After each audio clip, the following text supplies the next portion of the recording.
الحمد لله نحمده ونستعينه ونستغفره ونؤمن به ونتوكل عليه ونعوذ بالله من شرور أنفسنا ومن سيئات أعمالنا من يهده الله فلا مضل له ومن يضلل فلا هادي له ونشهد أن لا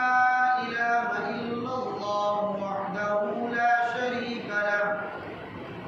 ونشهد أن سيدنا وسندنا ومولانا محمدا عبده ورسوله أما بعد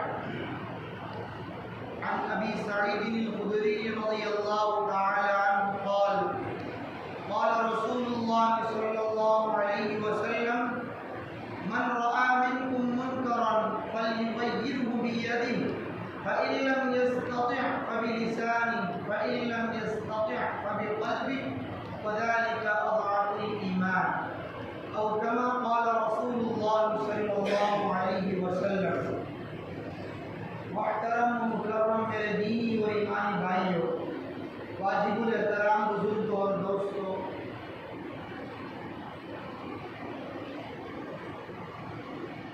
میں نے آپ حضرات کے سامنے حضرت ابو سعید خدری رضی اللہ تعالی عنہ کی روایت پڑھی. نبی کریم صلی اللہ علیہ وسلم سے ارشاد فرماتے ہیں کہ آپ صلی اللہ علیہ وسلم نے ارشاد فرمایا کہ جو شخص دنیا میں منکر کو دیکھے،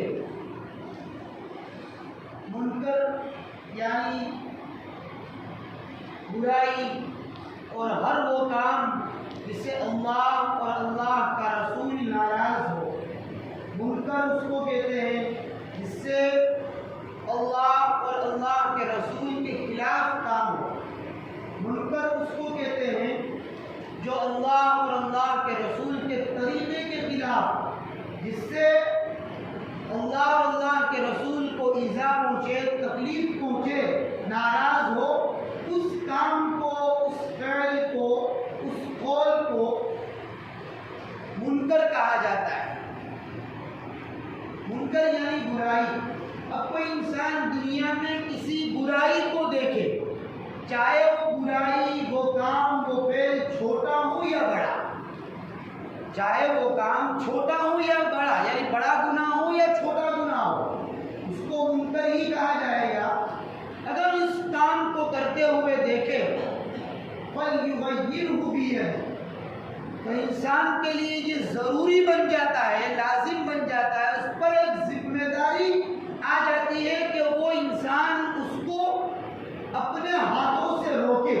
اس برائی کو اپنے ہاتھوں سے روکے. اب کوئی انسان یہ کرے کہ بڑے گناہ ہیں تو بڑے گناہ اور بڑی برائی سے تو روکتا ہے، اور چھوٹے گناہ اور چھوٹے گناہ کو چھوٹا سمجھ کر روکتا بھی نہیں اور چھوڑ دیتا ہے، تو یہ عزیز دوستو مردہ دلوں کی بات ہے، مردہ انسانوں کی بات ہے. چھوٹا ہو یا بڑا، وہ گناہ گناہ ہی ہے، وہ اللہ کو ناراض کرنے والا ہی ہے اور اللہ کے رسول کے خلاف ہی ہے.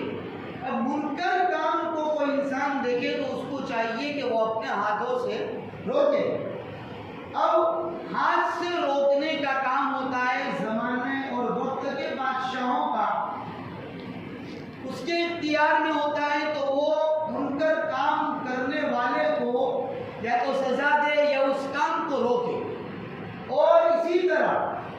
اگر باپ ہے تو اللہ رب العزت نے باپ کے اختیار میں بھی یہ رکھا ہے کہ اگر میری اولاد کوئی منکر کام کو، کوئی برے کام کو کر رہی ہے، مثال کے طور پر نماز نہیں پڑھ رہے، میری اولاد، میری بیٹے بیٹی یا میرے پوتے پوتیاں، نواسے نواسیاں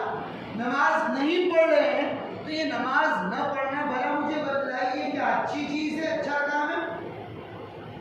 نماز نہ پڑھنا یقیناً بری چیز ہے. اب میری اولاد نماز نہیں پڑھ رہی ہے تو باپ کے اختیار میں اللہ رب اس برائی کو اور اس کو نماز پڑھنے کا حکم دے۔ اب اللہ کے رسول صلی اللہ علیہ وسلم آگے ارشاد فرماتے ہیں فَإِن لَّمْ يَسْتَطِعْ فَبِلِسَانِهِ،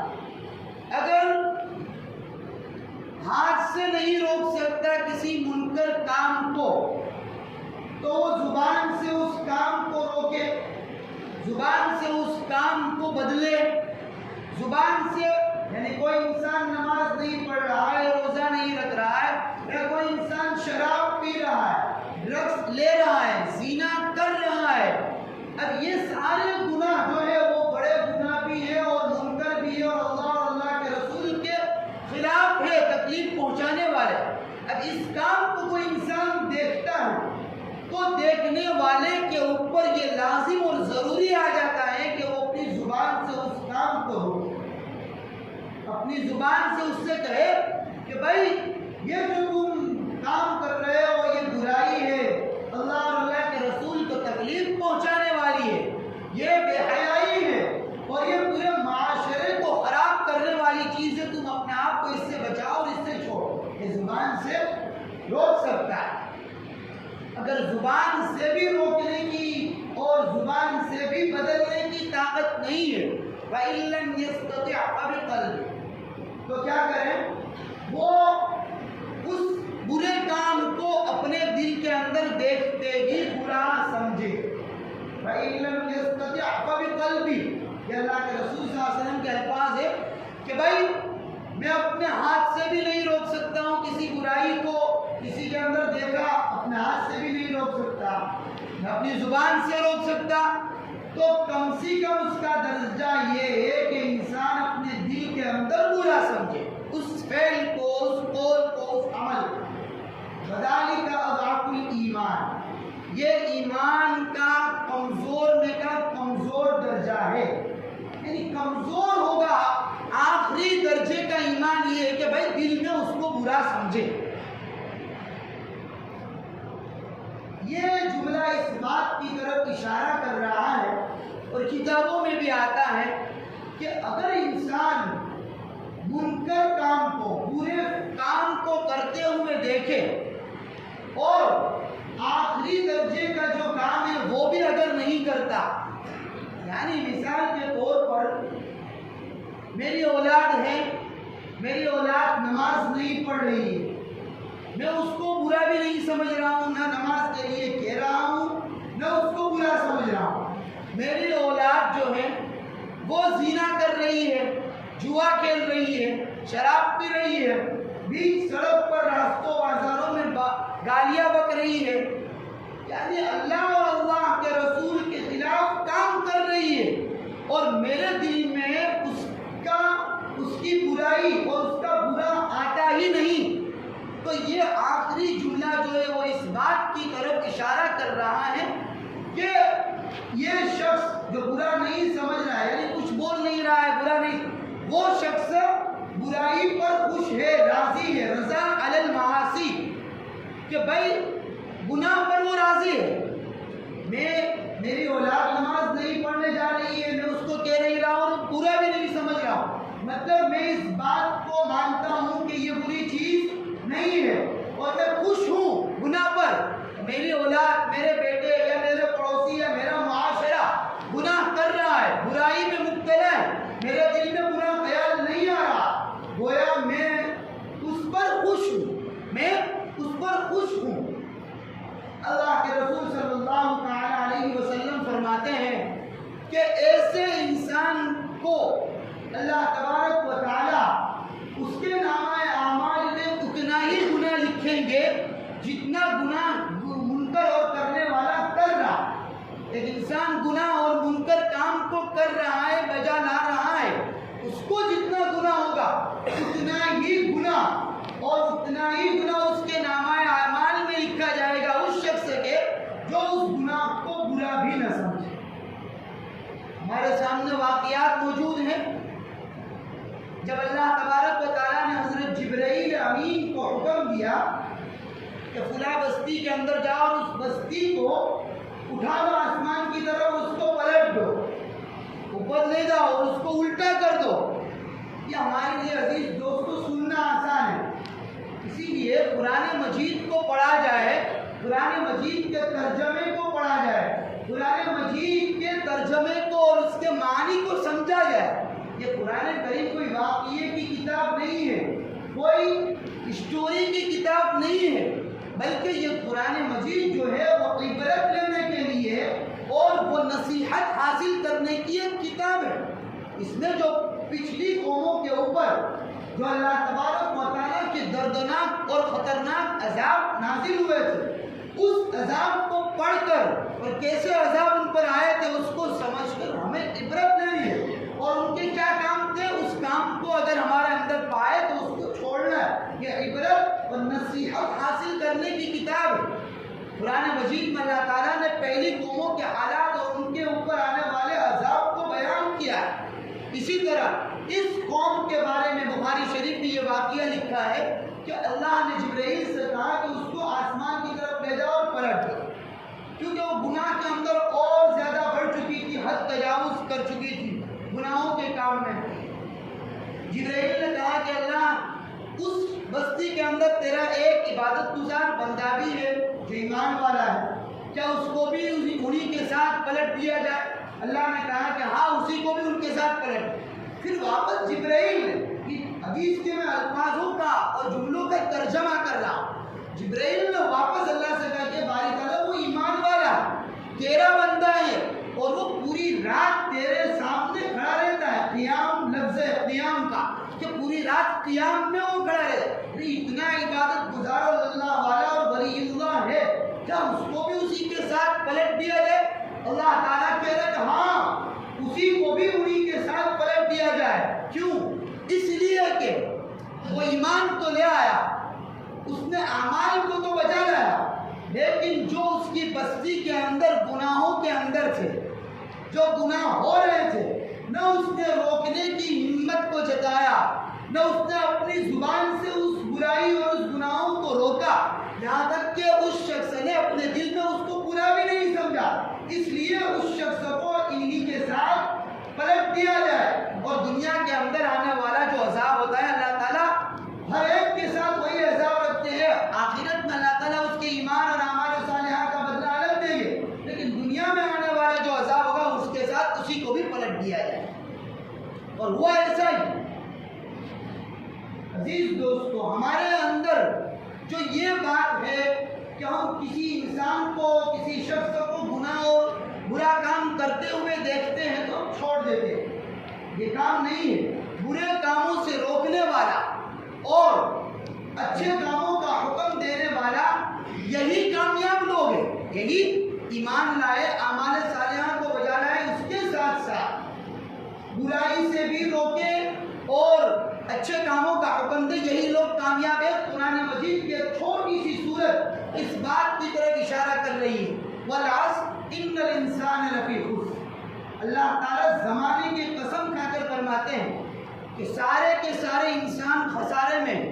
یہاں پر مسلمان نہیں کہا، ان المسلمین یا ان المسلمون، کچھ نہیں کہا۔ انسان چاہے وہ جون سے بھی مذہب سے تعلق رکھتا ہو، سارے انسان نقصان میں ہے، خسارے میں، سوائے ان لوگوں کے اور ان انسانوں کے جو چار کاموں کو اپنے اندر لائے، الا الذین آمنوا، ایمان لائے، وعملوا الصالحات، اعمال صالحہ کو بجا لائے، وتواصوا بالحق، اور آپس میں ایک دوسرے کو حق بات کی دعوت دے، ایک دوسرے کو اچھے کاموں کی دعوت دے، امر بالمعروف نہی عن المنکر کو بجا لائے، دعوت اور تبلیغ کا کام کرتا رہے، وتواصوا بالصبر، اور صبر کا معنی یہاں پر ہوتا ہے گناہ اور برائی۔ صبر کا مطلب یہ نہیں یہاں پر جو ہمارے اوپر آنے والی مصیبت، آفت، بلا ہو اور اس کو ہم جھیلتے رہے، صبر، وہ صبر مراد یہاں پر نہیں ہے۔ اس لفظ صبر سے مراد ہے کہ برائی سے، برے کاموں کو لوگوں کے اندر دیکھتے ہوئے اس کو روکے۔ چار کام کرنے والے انسان ہی اللہ یہاں پر تاکید بیان کر، تاکید یعنی زور دے رہا ہے، وزن دے رہا ہے کہ یہ چار کام کرنے والے ہی انسان کامیاب۔ ہم الحمدللہ دو کام تو کر رہے ہیں، اللہ پر ہمارا ایمان ہے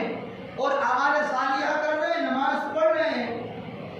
کچھ ذکر و اذکار کر رہے ہیں،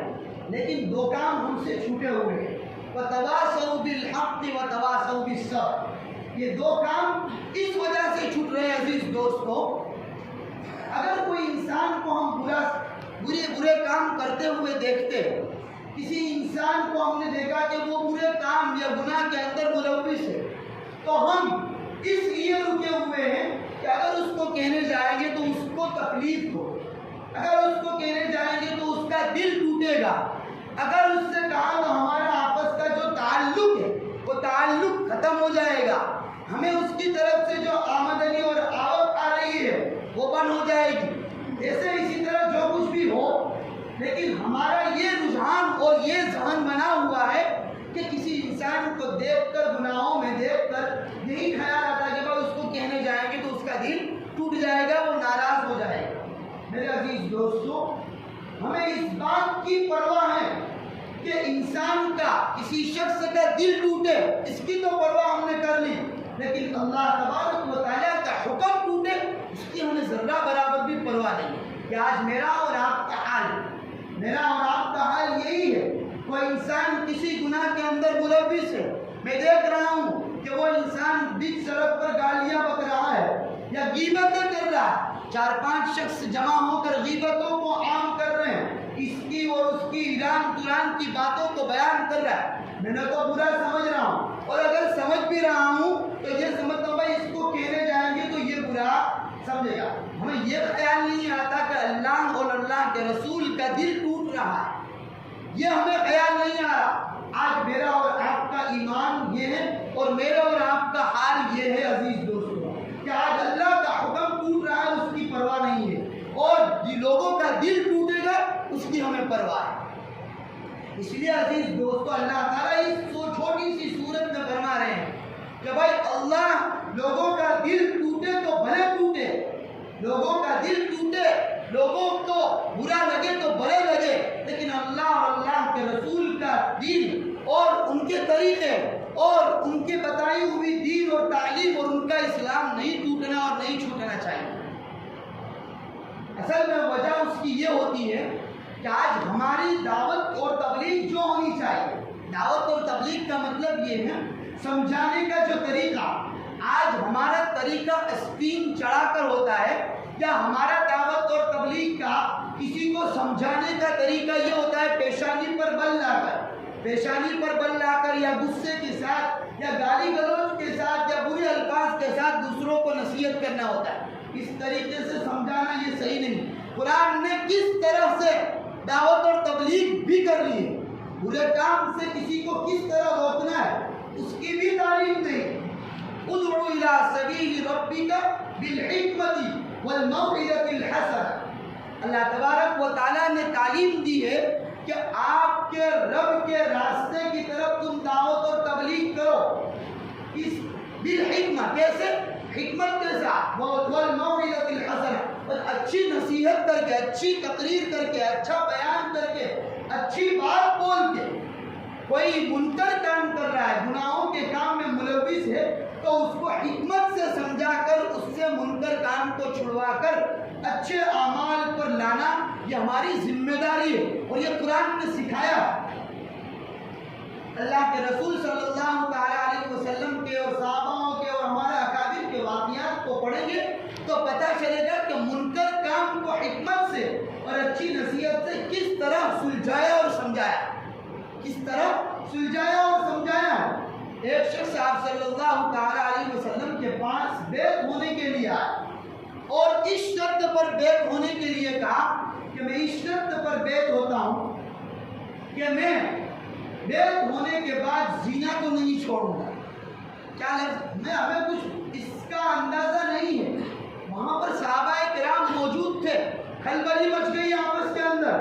یہ کیا بات کر رہا ہے؟ اس کی جگہ اگر ہم ہوتے، ہمارے پاس کوئی آتا کہ بھائی اس بات پر میں بیعت کرتا ہوں، ایمان لاتا ہوں کہ بھائی میں ایمان لانے کے بعد، بیعت کرنے کے بعد زنا کروں گا، زنا کو نہیں چھوڑوں گا، تو ہماری آستینیں اٹھ جاتی ہے، ہم لڑائی جھگڑے پر آ جاتے ہیں، مار پیٹ پر آ جاتے ہیں۔ یہ ہمارا دعوت و تبلیغ کا طریقہ ہے۔ اللہ کے رسول صلی اللہ علیہ وسلم کے سامنے اس شخص نے یہ کہا، صحابہ میں تو خلبلی مچ گئی، صحابہ سے کہا کہ رکیے، اس شخص کو حکمت سے سمجھایا کہ اگر یہی کام، یہی عمل اور یہی بات اگر تیری بہن کے ساتھ ہو تو اس پر اس کا جواب نہ ہوتا ہے۔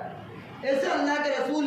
نام لیتے گئے کہ اگر یہی عمل کوئی دوسرا شخص تیری ماں کے اوپر کرنے کا کہے تو اس نے منع کیا، ایسے نام لیتا گیا۔ آخر میں اس شخص نے یہ کہا کہ میں آج سے بیت اور ایمان لانے کے بعد زنا سے پناہ چاہتا ہوں، کبھی زندگی میں زنا نہیں۔ یہ ہوتی ہے حکمت اور یہ ہوتی ہے اچھی نصیحت اور اچھا سمجھانے کا طریقہ۔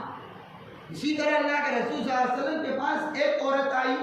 اس نے بھی یہی کہا کہ میں اس شرط پر بیت ہونا چاہتی ہوں کہ میں نوحہ بازی کروں گی۔ نوحہ یعنی عرب لوگوں کا دستور تھا کہ وہاں پر کوئی انسان مر جاتا تھا تو نوحہ کرتے تھے، یعنی اپنے جسم کو مارتے پیٹتے تھے اور اپنے کپڑوں کو پھاڑتے تھے وغیرہ۔ اللہ کے رسول نے اس کی اجازت دے دی۔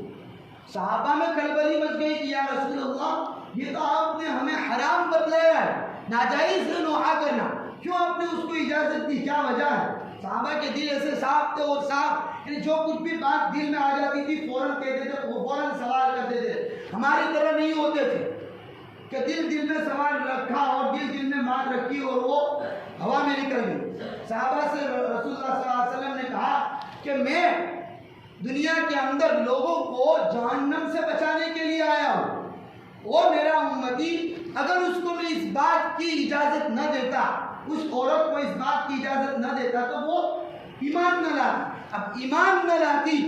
تو وہ ہمیشہ کے لیے جہنم میں رہتی۔ اب میں اس بات کو پسند نہیں کرتا ہوں کہ وہ ہمیشہ کے لیے میری امت کا ایک شخص جہنم میں رہے۔ ایمان لائی، اب وہ نوحہ کر رہی ہے، اس کو جو کچھ بھی سزا ہونی ہوگی قیامت میں اس کو ہوگی، لیکن آخر میں وہ جہنم سے بچ کر جنت کے اندر داخل ہو جائے گا۔ ایسے ہی ہمارے اکابروں کے بھی واقعات سے کتابیں بھری پڑی ہیں۔ حضرت مولانا مظفر احمد صاحب جو دہلی کے راستے سے نکل رہے تھے، دیکھا گیا کہ ایک مسجد ہے راستے کے اندر، اس مسجد کے اندر راکھ اور دھول وغیرہ چڑھی ہوئی ہے، اس کی کوئی صفائی نہیں کی ہوئی ہے۔ حضرت نے خود صفائی کی، اذان کا وقت ہوا، اذان دی، نماز پڑھائی۔ اب وہاں کے جو نماز پڑھانے والے شخص، وہاں کے لوگ جو تھے، ان سے کہا کہ بھائی تم نماز کیوں نہیں پڑھ رہے؟ تو انہوں نے جواب دیا کہ ہماری اس بستی کا جو نواب ہے اس نے ہمیں یہ کہہ رکھا ہے کہ بھائی جب میں وہاں نماز پڑھ رہا ہوں تب نماز پڑھنے کی وجہ نماز نہیں پڑھنے، اس لیے ہم نماز نہیں پڑھتے۔ تو کوئی نواب، ان کا گھر بتلایا گیا، ہمارا اکابر میں سے حضرت مولانا مظفر احمد صاحب وہاں پر گئے اور اس سے کہا کہ بھائی نماز کیوں نہیں پڑھ رہے؟ تو انہوں نے وجہ بتلائی اور دعوت دی، دعوت اور تبلیغ کی، نماز کی دعوت دی، اور یہ کہا کہ میں اس بات پر مسجد میں آؤں گا اور نماز پڑھنے کے لیے آؤں گا کہ میں دو کام کو کروں گا۔ ایک کام تو یہ کہ وضو نہیں کروں گا۔ کیا کہا؟ وضو نہیں کروں گا، وضو کے بغیر میں نماز پڑھوں گا۔ دوسرا کام یہ کروں گا کہ میں شراب، زنا، جوا وغیرہ چھوڑوں گا نہیں۔ مولانا مظفر احمد صاحب نے کہا کہ کوئی بات نہیں، لیکن میری بھی ایک شرط ہے کہ تجھے مسجد میں آنا ہے اور آ کر نماز پڑھنی ہے۔ اب اس طرف یہ دعوت دے کر چلے آئے، یہاں پر اللہ تبارک و تعالیٰ کے سامنے گر گرا رہے، دعا کر رہے اور کہہ رہے ہیں کہ مظفر کا کام یہ تھا کہ دعوت دے، مظفر کا کام یہ تھا کہ تبلیغ کرے، کہ اللہ میں نے تبلیغ کر دی، دعوت دے دی، تیرا کام ہے ہدایت دینا۔ اس طرح اس دعا کا نتیجہ یہ ہوا کہ وہ شخص نماز کے لیے آ رہا تھا، اب راستے میں اس کو خیال آیا کہ اب نماز پڑھنے ہی جا رہا ہوں، مسجد نہیں جا رہا، تو چلو وضو ہی کیوں نہ کر لوں۔ اب وضو کا خیال آتے آتے ہی اس کو یہ خیال آ گیا کہ میں سارے گناہوں سے پاک صاف ہو کر غسل ہی کر کے نماز اور اللہ کے سامنے کھڑا کیوں نہ ہوں۔ وہ غسل کر کے گناہوں سے توبہ وغیرہ کر کے مسجد میں آیا اور نماز پڑھی۔ اب یہ حکمت اور اچھی نصیحت کا فائدہ یہ ہوا اور دعاؤں کا نتیجہ یہ ہوا کہ اس ایک نواب شخص کے نماز پڑھنے سے پوری بستی نمازی بن گئی۔ یہ حکمت ایسے ہی قرآن اور احادیث میں اور کتابوں میں واقعات بڑے بڑے ہیں۔ سیدنا موسیٰ علیہ السلام کا واقعہ آپ کے سامنے ہوگا۔ اللہ تعالیٰ نے جب موسیٰ سے کہا کہ فرعون کو دعوت دینے جاؤ، کیا کہا؟ قولوا لینا قولا لینا، کہ موسیٰ نرم بات سے اور نرم لہجے سے فرعون سے، کس سے؟ فرعون کون تھا؟ ربوبیت کا دعویٰ کر رہا، خود کو اللہ کہنے کا کا اور ان ربک هو الاعلی اپنے آپ کو رب کہنے کا دعویٰ کر رہا تھا، اس کے پاس دعوت دینے کے لیے اللہ موسیٰ کو بھیج رہے ہیں اور کہہ رہے ہیں کہ